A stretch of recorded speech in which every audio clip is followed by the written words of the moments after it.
ये इसराइल और अमेरिका के कहने के ऊपर अपनी अड्डे अपना अब सब कुछ कुर्बान करने के लिए यजीदी और फ्रोनियत तैयार कबूल करने के लिए तैयार है। आप ये PSL का मैच हो रहा है, ये इस साल का PSL 2025 का PSL X है जो कराची के अंदर ये मैच होता है, कराची स्टेडियम के अंदर। ये पहले भी मैंने आपको एक स्टोरी बताई थी जो मेरी आंखों के सामने हुआ है। ये एक और अब आशा पेच आया है। पिंडी के अंदर भी देखा कि हमने देखा कि लोग फ़लस्तीन का झंडा उनके साथ जारी यकजहती करने के लिए ग्राउंड के अंदर लाए, लेकिन उससे चीना नहीं किया। लेकिन ये जो कराची के अंदर फ़लस्तीन का एक बंदा अपने साथ वो लाया, फ्लैग लाया, झंडा लाया फ़लस्तीन का, उनके साथ जारी यकजहती करने के लिए, उनके साथ खड़े होने के लिए कि हम उनके साथ खड़े हैं, आखिरी सांस से कटते तक खड़े हैं। लेकिन ये जो पुलिस का ऑफिसर है, ये जो सिक्योरिटी गार्ड है, उससे उस बंदे से फ़लस्तीन का झंडा छीना और अपने साथ झंडा लेके आ वापसी में। ये इनकी गैरत है, मानिए, क्योंकि इन्होंने मुसलमान बहन भाइयों का सौदा कर लिया। इन्होंने मुसलमान बहन भाइयों को सौदा करके उनको अपने अमाल पे छोड़ दिया। और जब आपने उनको अपने अमाल पे छोड़ दिया, ये ना समझे कि वो अकेले रह के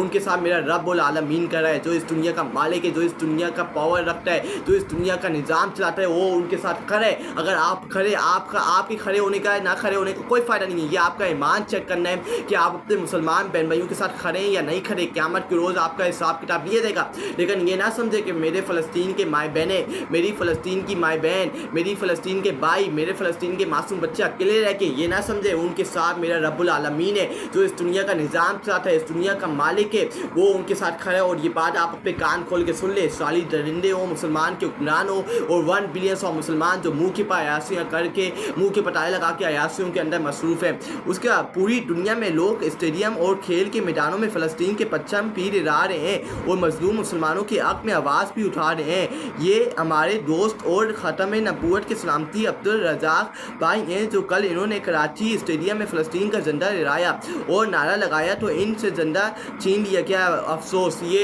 एक फ़लस्तीन के साथ यह जारी यकजहती करते हैं अब्दुल रज़ाक भाई। ये फ़लस्तीन का झंडा लेके नेशनल स्टेडियम कराची के अंदर गए। और आप दुनिया के मुख्तलिफ ममालिक के अंदर चले जाए, अलाउ है, आपको परमिशन है कि आप फ़लस्तीन के साथ जारी यकजहती कर सकते हैं। जिन्होंने इसराइल को झंडा लेके आना है, जिन्होंने फ़लस्तीन का झंडा लेके आना है, वो ग्राउंड के अंदर स्टेडियम के अंदर लेके आ सकते हैं। कहीं पाबंदी नहीं है, सिर्फ पाकिस्तान के अंदर पाबंदी है, क्योंकि अमेरिका और इसराइल ने रिस्ट्रिक्शन लगाई हुई है, पाबंदियाँ लगाई हुई है कि आप फ़लस्तीन के साथ नहीं खड़े होंगे। आप फ़लस्तीन के साथ जो भी खड़ा होगा, आपने उसके ऊपर क्रैकडाउन करना है, जुल्म ज़बर करना है, और ये उसको फॉलो कर रहे हैं, उनके जूते पॉलिश कर रहे हैं। इनकी असल औकात, इनकी असल वैल्यू ये है।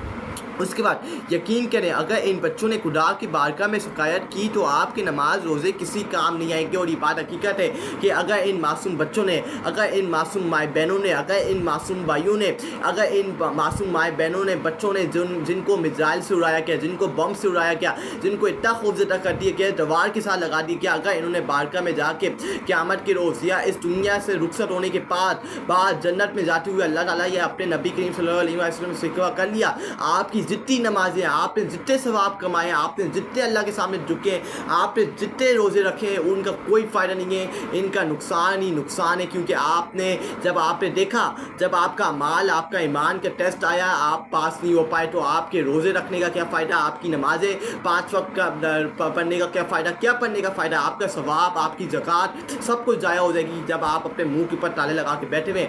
आज जुल्म ज़बर हो रहा है हमारे फ़लस्तीनी मुसलमान बहन भाइयों के ऊपर, और यहाँ मुसलमान अयासी में लगे हुए हैं। बॉयकॉट नहीं कर सकते, KFC खा रहे हैं, मैकडोनल्ड्स खा रहे हैं, प्रोडक्ट्स खा रहे हैं, हम बॉयकॉट क्यों नहीं कर सकते? अगर 1 बिलियन सौ मुसलमान बॉयकॉट करें, प्रोडक्ट्स का बॉयकॉट करें, तो इनको तकलीफ होगी। जिस तरह इन्होंने हमारे मुसलमान बहन भाइयों को तकलीफ पहुँचाई है, तो हम भी इनको तकलीफ पहुँचा सकते हैं। उसके बाद अगर हम देखें, ये एक और ऊपर से बेगैरत आया, ये एक और बेगैरत जो स्टेटमेंट का टाउट है, ये पाकिस्तान का एक टाउट है